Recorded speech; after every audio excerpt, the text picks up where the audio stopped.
Many Americans went to bed shocked by the deaths in El Paso and woke on Sunday to news of another mass shooting, this time Dayton, Ohio. 9 dead, more than 20 wounded, the shooter killed as well. He'd walked through a busy area packed with bars and nightclubs, firing indiscriminately. We don't know the thoughts of the shooter at this time. We know that he was wearing body armor and had high-capacity magazines and extra magazines. Right now, our focus is on the families and friends, frankly, that went to downtown on a Saturday night and thought that they'd go home safe, and that didn't happen. The president has ordered all flags across the US to fly at half-staff until sunset on Thursday in memory of those killed, and he praised the response of local law enforcement. Hate has no place in our country, and we're going to take care of it. I spoke with Attorney General Bill Barr at length.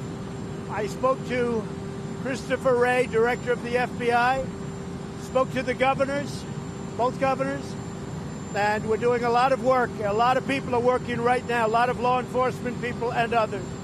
Spoke to members of Congress about whatever we can do. We have to get it stopped. This has been going on for years. The man being held for the El Paso shooting is a 21-year-old white male. Police and federal authorities are trying to confirm if he posted a racist, anti-immigrant, anti-Hispanic screed to an extremist website just hours before the shooting. One Democratic presidential candidate, Beto O'Rourke, who comes from El Paso, says the president bears a responsibility for that shooting.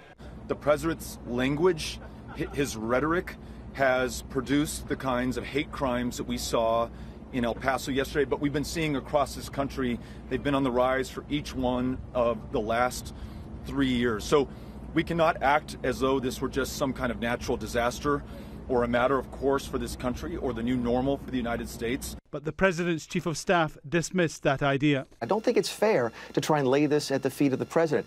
There are people in this country this morning thinking that President Trump was happy by this. That's a sad, sad state of this nation. He's angry. He's upset. He wants it to stop. I don't think it's at all fair to sit here and say that he doesn't think that white nationalism is bad for the nation. Dayton and El Paso are now different, changed forever, part of the list of places in America where they've suffered, experienced, lived through mass shootings. And with a presidential election 15 months away, changing America's gun laws may become part of the bigger conversation. Alan Fisher, Al Jazeera.